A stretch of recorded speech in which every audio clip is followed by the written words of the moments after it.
دنیا میں کچھ لوگوں کے پاس کمال کی خوبی ہوتی ہے کہ وہ کسی کو ایک نظر دیکھ کر ہی اندازہ لگا لیتے ہیں کہ کون کس طبیعت کا مالک ہے، اور میرے والد کے اندر بھی یہ خوبی پائی جاتی تھی، مگر ہم بچے بڑے اور تجربے کار والدین کی قدر کرنے کی ضرورت ہی محسوس نہیں کرتے۔ مجھے آج بھی وہ رات یاد ہے، وہ میری زندگی کی سب سے بری رات تھی۔ اس وقت میری عمر بہت کم تھی اور مجھے پتہ نہیں تھا کہ جو ہو رہا ہے اس کی وجہ کیا ہے۔ میں نے دیکھا کہ آدھی رات کو میرے بابا نے میری ماں پر چلانا شروع کر دیا۔ ان کو بہت زیادہ باتیں سنا رہے تھے کہ تم ایک بری عورت ہو، تم اچھی عورت نہیں ہو۔ یہاں تک تو ٹھیک تھا، مجھے لگا کہ شاید ان کی لڑائی ہو رہی ہے، کیونکہ اس سے پہلے بھی وہ کافی جھگڑتے رہتے تھے، لیکن اصل فکر کی بات تو تب ہوئی جب میرے بابا نے میری ماں کو آدھی رات کو گھر سے نکل جانے کو کہا۔ میری ماں ان کے پیروں میں بیٹھی تھی اور کہہ رہی تھی کہ میرا کیا قصور ہے، میں کہاں جاؤں گی، اگر مجھ سے کوئی غلطی ہوئی ہے تو معاف کر دیں۔ لیکن میرے بابا فیصلہ کر چکے تھے۔ انہوں نے کہا کہ میں بے وقوف اور ظالم مردوں کی طرح تمہیں چلا چلا کر طلاق نہیں دوں گا، تمہارے گھر طلاق پہنچ جائے گی، پر میں بے غیرت مرد بھی نہیں ہوں کہ تمہیں اس گھر میں رہنے دوں، تمہیں یہاں سے جانا ہوگا۔ اس وقت میری عمر صرف 12 سال تھی۔ میں نے کہا کہ میری امی کو کیوں گھر سے نکال رہے ہیں؟ میرے بابا نے کہا کہ تمہیں بیچ میں بولنے کی ضرورت نہیں ہے، تمہیں نہیں پتا یہ کس قسم کی عورت ہے۔ بس یہی بات میں نے ان کی زبان سے سنی اور مجھے میری دادی وہاں سے دور لے گئی۔ اس کے بعد میں نے اپنی امی کو نہیں دیکھا۔ ہم لوگ بہت خاندانی امیر تھے، ہماری اپنی حویلی تھی، کاروبار تھا، ہمارے پاس کسی چیز کی کمی نہیں تھی۔ جب میں بڑا ہوا تو میں ایک سنجیدہ انسان بنا۔ میرے اندر کوئی ہنسی مذاق والی خوبی نہیں تھی، کیونکہ میں نے اپنی ماں کو تبھی کھو دیا تھا جب میں بہت چھوٹا تھا۔ میں اپنی امی سے بہت محبت کرتا تھا۔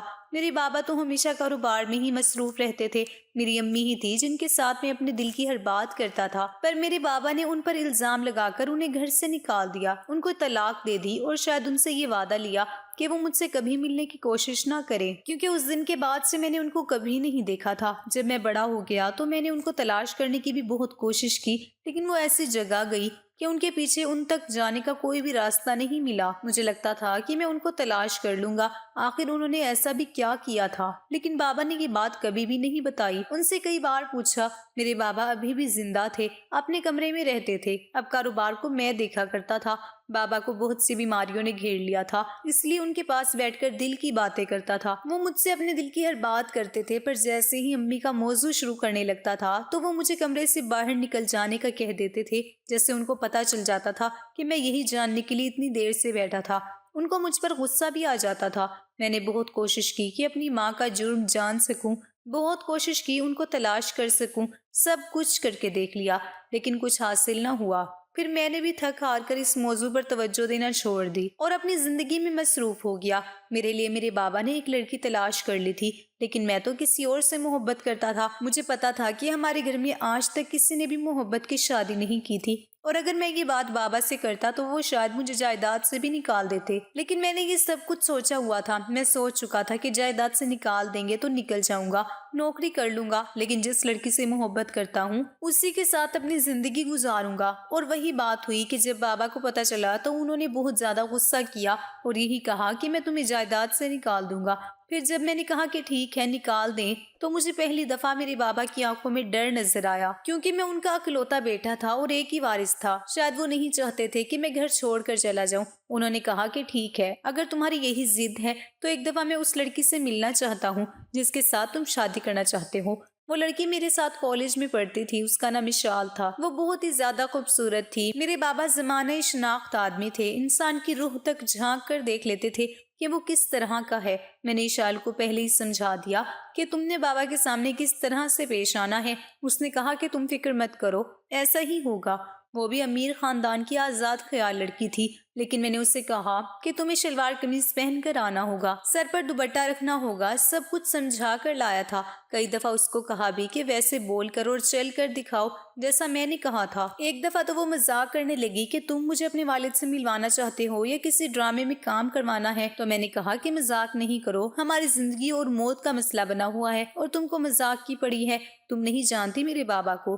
اس نے کہا کہ نہیں، میں تمہارے ساتھ ہی شادی کرنا چاہتی ہوں، مجھے کچھ بھی کرنا پڑے میں کروں گی۔ میں اس سے سب کچھ سمجھا بجھا کر لے آیا۔ وہ بابا کے سامنے بیٹھی تھی، اس نے بابا کو سلام کیا اور نظریں جھکا کر بیٹھی تھی۔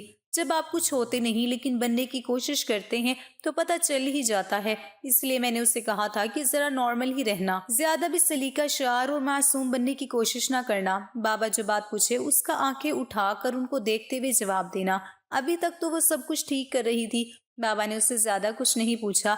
ये पूछा कि उसके वालिद क्या करते हैं, उन लोगों का फिरका कौन सा है और वो लोग पीरों फकीरों को मानते हैं या नहीं। बस इसी तरह के सवाल करते रहे। ये भी पूछा कि तालीम कितनी हासिल की है और किस इलाके से की है। बस इसके अलावा उन्होंने कुछ नहीं पूछा। लेकिन हम लोग काफी देर बाबा के साथ बैठे रहे। फिर खाना खाया, फिर उसके बाद चाय पी और उसके बाद ही 15-30 मिनट बैठने के बाद बाबा ने मुझे कहा कि शाम हो रही है, इस लड़की को इसके घर छोड़ाओ। जब मैं वापस आया तो मैंने बाबा से कहा कि आपका क्या फैसला है, तो उन्होंने कहा कि मैं तुम्हें सोच कर बताऊंगा। मुझे लगता था कि वो मेरे हक में फैसला सुनाएंगे, क्योंकि ना तो इशाल ने कोई उल्टी सीधी बात की थी और ना ही बाबा ने उससे कोई ऐसा सवाल किया था और जाते हुए उसके सर पर हाथ भी रखा था। ऐसा मालूम होता था कि वो उससे बहुत खुश हुए थे और मुतासिर हो चुके थे, यानी हम दोनों अपने मकसद में कामयाब रहे थे। लेकिन अगले दिन मुझे बाबा ने कहा कि उस लड़की से शादी नहीं करो, ये तुम्हारे काबिल नहीं है। मैंने उसके तौर तरीके देख लिए हैं। मैंने कहा कि मैं समझा नहीं आप क्या कहना चाहते हैं और क्या तौर तरीके देख लिए हैं। उसने आपके सामने क्या किया? तो मेरे बाबा ने कहा कि जब तुम्हारे पास मुझ जैसे तजुर्बेकार आंखें हो तब तुम मुझसे ये सवाल करना। अभी तक मुझसे सवाल नहीं कर सकते। ये लड़की ठीक नहीं है तुम्हारे लिए। अगर इसे शादी करोगे सारी जिंदगी पछताओगे। मगर मुझे बाबा की बात पर गुस्सा आ गया और मैंने बाबा को कहा कि आपने मेरी माँ के साथ जो बुरा किया, आपको क्या लगता है कि सारी लड़कियां एक जैसी होती हैं? मेरी माँ भी बुरी नहीं थी, आपने उनको भी बुरा बनाया और उनको घर से निकाल दिया। और उस वक्त घर से निकाल दिया जब मुझे एक माँ की एक तवज्जो और चाहत की सख्त जरूरत थी। आज मेरी माँ इस घर में होती तो शायद मेरा कोई भाई भी होता, कोई बहन भी होती।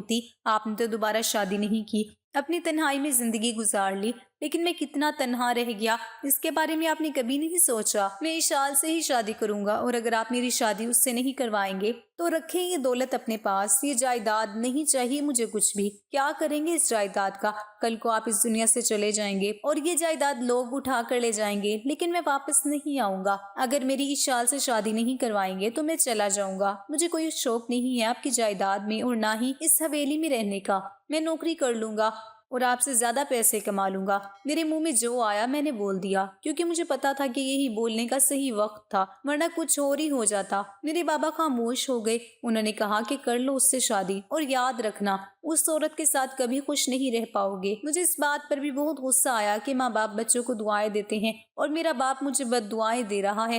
लेकिन मैं खामोश हो गया कि चलो कम से कम शादी के लिए उन्होंने इजाजत तो दी। शादी तमाम अरमानों के साथ हुई, इशाल के साथ। इशाल के बहुत सारे अरमान थे जो मैंने पूरे करवाए, क्योंकि मैं पूरे करवा सकता था। उसे जो जोड़ा चाहिए था मैंने लेकर दिया। वो जैसा चाहती थी सब कुछ वैसा ही हुआ।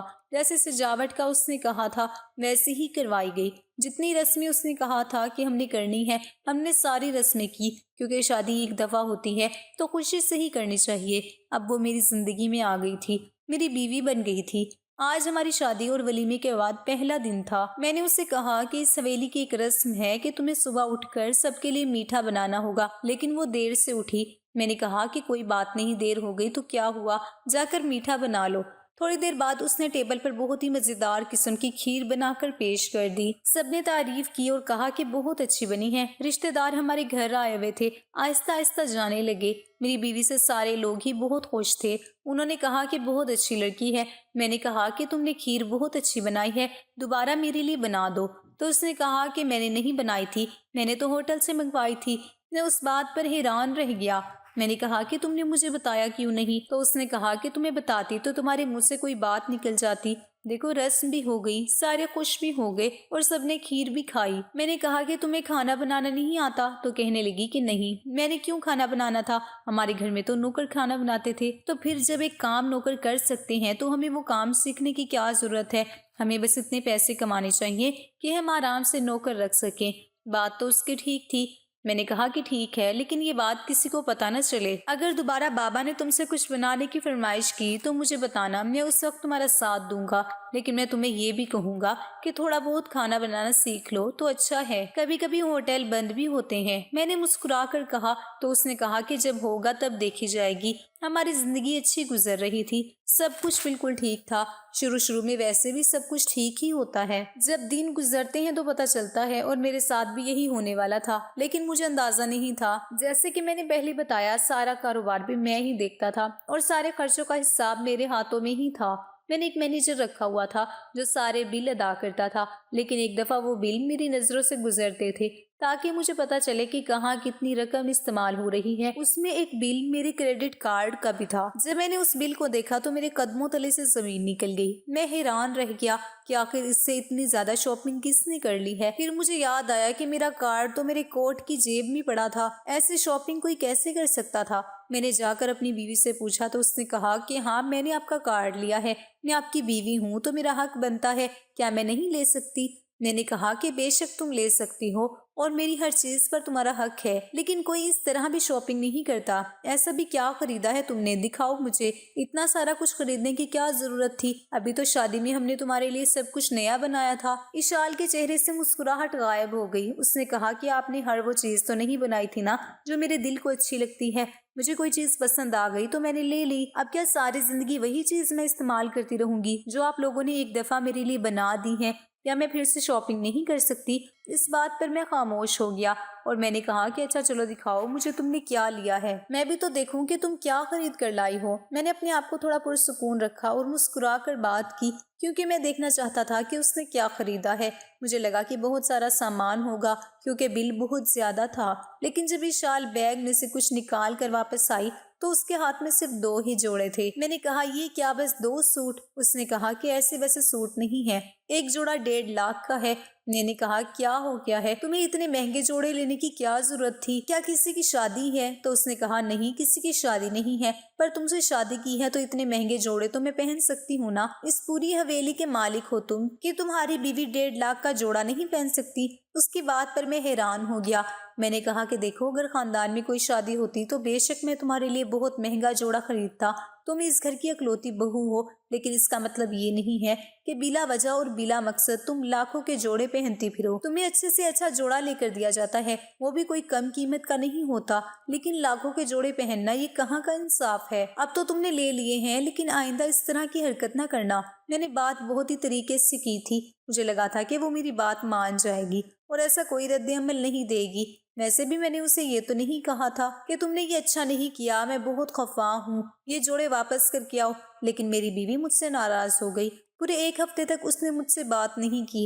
उसने 2 गलतियां की थी। एक तो उसने मुझसे पूछे बगैर मेरे क्रेडिट कार्ड को इस्तेमाल किया था, और दूसरा इस तरह से इस्तेमाल किया था, लेकिन वो मुझसे नाराज हो गई और जब तक मैंने उसे दोबारा अपना कार्ड नहीं दिया तब तक वो नहीं मानी। लेकिन इस दफा मैंने उस पर लिमिट लगा दी थी। इस बात पर भी उसने गुस्सा किया, लेकिन शायद ये सोचा कि भागते चोर की लंगोट ही सही, इसलिए वापस नहीं किया और अपने पास ही रख लिया और जितनी लिमिट लगी थी उतनी शॉपिंग कर ली। एक दिन मैंने अपनी बीवी से कहा कि वो घर में खाने पीने का अच्छा सा इंतजाम कर ले, मेरे कुछ दोस्त हैं जो खाने पीने आ रहे हैं। मैंने उससे कहा कि दोस्त तुमसे भी मिलेंगी, इसलिए खुद भी जरा तैयार हो जाना, लेकिन तरीके और सलीके से। उनकी बीवियां भी साथ आ रही हैं, उनके साथ बैठना। मेरी बीवी ने खाने का बहुत ही अच्छा इंतजाम किया था।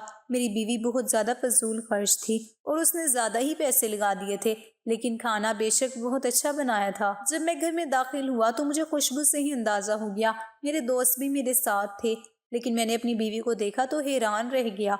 उसने काले रंग की साड़ी पहन रखी थी जिसमें से उसकी बाजू नजर आ रही थी और बाकी जिस्म भी नुमाया हो रहा था। वो बेशक बहुत खूबसूरत लग रही थी, मगर मुझे उसका ऐसे हुलिये में मेरे दोस्तों के सामने आना अच्छा नहीं लगा था। उसे मेरे दोस्तों के सामने इस तरह से नहीं आना चाहिए था। उसने सलाम किया। मेरे दोस्तों की बीवियों की तो आंखें खुली की खुली रह गई। मेरे दोस्त अपनी बीवियों को ऐसे देखने लगे कि जैसे ये सोच रही हूँ कि हमारी बीवियां तो किसी काम की नहीं है, ये औरत कितनी खूबसूरत है। मैंने जल्दी से अपनी बीवी से कहा कि मेरे दोस्तों की बीवियों को लेकर अंदर चली जाओ और खाना भी वहीं खाना, और हम दोस्त यहाँ बैठेंगे, गपशप भी लगाएंगे और खाना भी यहीं खा लेंगे। जबकि पहले ऐसे कुछ नहीं था, हम सब ने एक साथ बैठकर खाना खाना था। मेरी बीवी को अंदाजा हो गया कि कुछ गड़बड़ है, इसलिए चुपचाप मेरी सारी हिदायत पर अमल किया। जब वो लोग चले गए तो मैंने कहा कि ये क्या हुलिया बनाया था तुमने?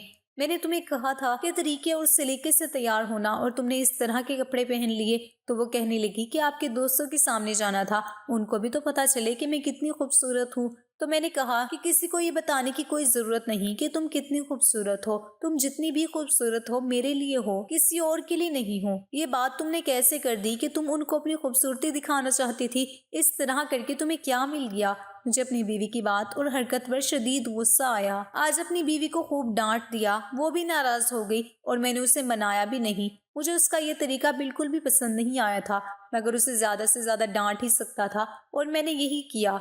लेकिन उसे मेरी बात की समझ नहीं आई। वो अभी भी अपनी बात पर डटी हुई थी और कह रही थी कि जो मैंने किया तुम्हारी इज्जत बनाने के लिए किया। तुम्हें नहीं पता तुम्हारी कितनी इज्जत बनी होगी। इस तरह की बात तो मर्द खुद कहते हैं कि मेरी बीवी ने मेरी बड़ी इज्जत बनाई है और तुम मुझे डांट रहे हो। जब तुम कल अपने उन्हीं दोस्तों के साथ बैठोगे तब तुम्हें पता चलेगा कि मैंने क्या किया है और घर आकर मेरी तारीफ करोगे। मैंने उससे कहा कि मैं उन मर्दों में से नहीं हूँ जो इस तरह की बातों पर खुश होते हैं, लेकिन मैं ज्यादा बोलना नहीं चाहता था वरना हमारा बहुत बड़ा झगड़ा हो जाता, क्योंकि मैं देख रहा था कि वो आजकल बहुत छोटी छोटी बातों पर भी झगड़ा करने लगी थी। इसीलिए मजबूरन मैं नजरअंदाज कर रहा था। वो पहले की तरह नहीं रही थी, बिल्कुल बदल गई थी। नई शाल की वजह से बहुत परेशान रहने लगा था। उसकी फजूल खर्चियों से तंग आ गया था।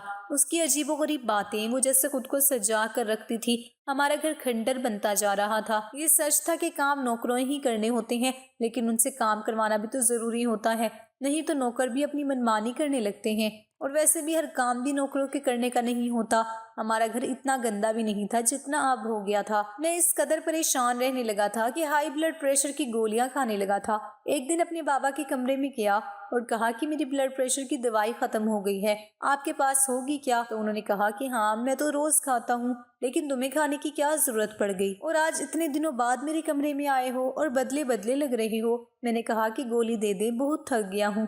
उन्होंने कहा क्या बात है बेटा, बताओ। मुझे नहीं बताओगे तो किसको बताओगे? तो मैंने उनको टालने की कोशिश की और कहा कि कोई बात नहीं है, लेकिन बात तो थी। और ये बात थी कि मैं अपनी पसंद की औरत से इस कदर तंग आ गया था कि मुझे ऐसा लगता था कि उसके साथ मेरी जिंदगी नहीं गुजरेगी। फिर भी सब कुछ बर्दाश्त करता रहा कि फजूल खर्च है तो बर्दाश्त कर लेता हूँ, थोड़ी सी बेवकूफ़ है, अपना आप दिखाने वाली है तो ये भी बर्दाश्त कर लेता हूँ, शायद इसमें कोई अज्र हो। लेकिन फिर एक दिन मुझे एक ऐसी चीज़ मिली कि मेरे कदमों तले से ज़मीन निकल गई।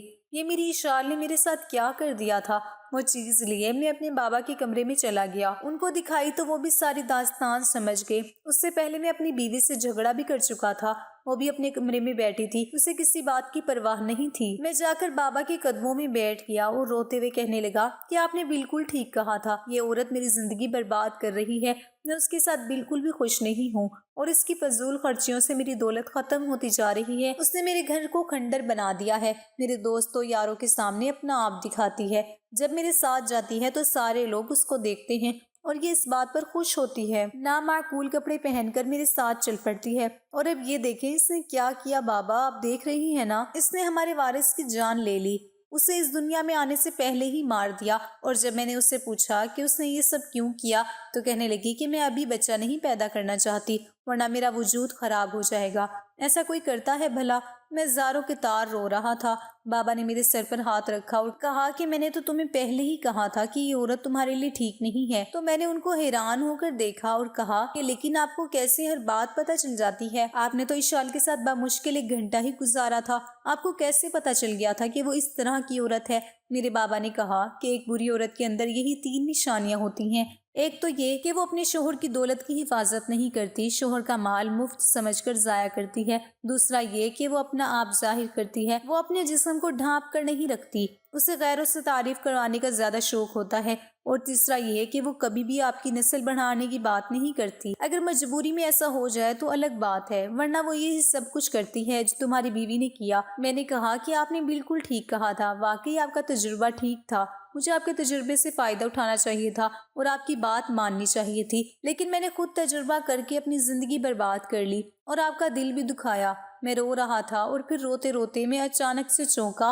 और मैंने अपनी बाबा की तरफ देखा। मैंने कहा कि क्या मेरी माँ भी ऐसी थी? मेरे बाबा ने एक लंबी सांस ली और कहा कि हाँ वो ऐसी ही थी, और पहले ऐसी नहीं थी, लेकिन तुम्हारी पैदाइश के बाद वो बदलने लगी थी। और पहली 2 बातों को मैं भी नजरअंदाज कर रहा था, लेकिन जब मुझे पता चला कि तुम्हारे बाद हमारे यहाँ औलाद क्यों नहीं हो रही تو میرے قدموں تلے سے زمین نکل گئی۔ مجھے بچوں کی بہت خواہش تھی اور یہ خواہش کوئی ناجائز خواہش نہیں تھی۔ جب تم اس دنیا میں آئے تو میں بہت خوش ہوا۔ میں تمہارے جیسے اولاد ایک بیٹی بھی چاہتا تھا اور مجھے بیٹیوں والی رحمت بھی چاہیے تھی، لیکن ڈاکٹر نے کہا کہ آپ کی بیوی میں کوئی مسئلہ بن گیا ہے، اس لیے علاج کروانا ہوگا۔ یہ فی الحال ماں نہیں بن سکتی۔ میں اس کا علاج کرواتا تھا اور علاج میں اسے ہزاروں لاکھوں روپے دیا کرتا تھا۔ وہ ڈاکٹر صاحب کے ساتھ ملی ہوئی تھی۔ وہ پیسے ڈاکٹر سے لے کر تھوڑے پیسے ڈاکٹر کو دیتی تھی اور باقی پیسے اپنی جیب میں ڈال لیتی تھی۔ شاید میں اس کی یہ بات بھی معاف کر دیتا کہ وہ ماں نہیں بننا چاہتی تھی، لیکن جب وہ ماں بن گئی تب اس نے اپنے آپ کو اس منصب سے کیوں گرایا؟ اور تم جانتے ہو جو کام تمہاری بیوی نے ایک دفعہ کیا ہے اس عورت نے 7 دفعہ کیا تھا۔ اس نے ہمارے 7 بچوں کو اس دنیا میں آنے سے پہلے ہی ختم کر دیا تھا، اور جب مجھے یہ بات پتہ چلی تھی تب میری تو جیسے کمر ٹوٹ گئی تھی اور برداشت کی تمام حدود ختم ہو گئی تھی۔ جب میں نے یہ بات سنی تو میں حیران رہ گیا۔ میں نے کہا کہ تبھی آپ نے ان کے ساتھ اتنا بے رحمی کا معاملہ کیا؟ میرے بابا نے کہا کہ میں اور کیا کرتا اس عورت کے ساتھ؟ تم ہی بتاؤ، تم میری جگہ ہوتے تو اور کیا کرتے؟ میں نے کہا کہ اب میں کیا کروں، کیونکہ میں آپ کی جگہ ہی تو آ گیا ہوں۔ میرے بابا نے مجھے کہا کہ اپنی بیوی کو پیار سے عزت سے سمجھاؤ، اسے سمجھانے کی کوشش کرو۔ اگر وہ براہ کرم وہ مان جاتی ہیں تو اس کے ساتھ زندگی گزارو، اور اگر وہ نہیں سمجھتے تو پھر وہ اس قابل ہی نہیں ہے کہ اس کے ساتھ زندگی گزاری جائے، کیونکہ ایسی عورت اچھی عورت نہیں ہوتی۔ بابا کی بات مجھے اچھے سے سمجھ آ گئی تھی۔ میں نے اشال کو سمجھانے کی بہت کوشش کی۔ میں اسے جتنا سمجھاتا تھا وہ اتنا ہی میرے ساتھ لڑائی جھگڑا کرتی تھی۔ آخر تھک ہار کر میں نے اس سے کہا کہ تمہارے پاس 3 مہینے ہیں، اگر تم نے اپنے آپ کو نہیں بدلا تو میں تمہیں چھوڑ دوں گا۔ اسے لگا کہ میں مذاق کر رہا ہوں۔ میں اسے چھوڑ ہی نہیں سکتا کیونکہ میں اس کے بغیر نہیں رہ سکتا تھا، اور اسی بات کا وہ فائدہ اٹھا رہی تھی اور مجھے اپنا دیوانہ بنا کر اپنا غلام سمجھنے لگی تھی۔ اس نے 3 مہینے کا وقت بالکل نظر انداز کر دیا، بلکہ ان 3 ماہ میں اس نے جان بوجھ کر اور بھی بہت ساری غلطیاں کر ڈالی جن کو میں بالکل بھی برداشت نہیں کر سکتا تھا۔ اس لیے میں نے چپ چاپ اسے اپنی زندگی سے نکال دیا اور وجہ اسے نہیں بتائی۔ اسے خود سوچنا چاہیے تھا کہ کیا وجہ ہو سکتی ہے، لیکن اس نے مجھ سے نہ تو معافی مانگی اور نہ ہی کہا کہ تم نے ایسا کیوں کیا۔ اس نے بس مجھے اتنا کہا کہ تم ایسا کر کے پچھتاؤ گے، کبھی خوش نہیں رہو گے، اور اس گھر سے چلی گئی۔ اس کے جانے سے میں جیسے بالکل ٹوٹ سا گیا تھا اور چاہتا تھا کہ اب ساری زندگی اسی طرح گزاروں، مگر اس بار میں اپنے بابا کو انکار کر کے دکھی نہیں کرنا چاہتا تھا، اس لیے ان کی خواہش پر سر جھکا لیا۔ کچھ عرصے بعد میرے بابا نے میری شادی ایک بیوہ عورت سے کروائی جس کا شوہر ایک حادثے میں چلا گیا تھا۔ اس سے مل کر مجھے ایسا لگا کہ اس دنیا میں اچھی عورتیں بھی ہوتی ہیں، لیکن ہمیں بری عورتوں کی پہچان ہونی چاہیے۔ مجھے اپنے بابا کے تجربے سے سیکھنا چاہیے تھا، پر شاید میری زندگی میں بھی تجربہ لکھا تھا۔ ایک بری عورت ایسی ہی ہوتی ہے جیسے اشال تھی، اور اچھی عورتیں یہ ہوتی ہیں جیسے میری موجودہ بیوی نور ہے، جو میرے مال کی حفاظت کرتی ہے، اپنے آپ کو ڈھانپ کر رکھتی ہے، اور وہ ماں بننے والی ہے۔ اسے ماں بننے کا بہت شوق ہے۔ وہ کہتی ہے کہ وہ میری نسل کو آگے بڑھائے گی، میرے بچے پیدا کرے گی۔ ایک مرد کو اس سے زیادہ اور کیا چاہیے ہوتا ہے، لیکن کچھ عورتیں یہ بات نہیں سمجھتی، اور وہی عورتیں دنیا کی بد نصیب ترین عورتیں ہوتی ہیں، اور وہ مرد بھی بد نصیب ہوتے ہیں جو ایسی عورتوں کو بنا سوچے سمجھے اپناتے ہیں، کیونکہ اشال جیسی عورتیں صرف مردوں کی زندگی سے کھیلنا چاہتی ہیں، اور یہ 3 باتیں جن عورتوں میں نہیں ہوتی وہ اس دنیا کے سب سے اچھی عورتیں ہوتی ہیں، اور ایسی عورتوں کے ساتھ ہی زندگی خوبصورت گزرتی ہے۔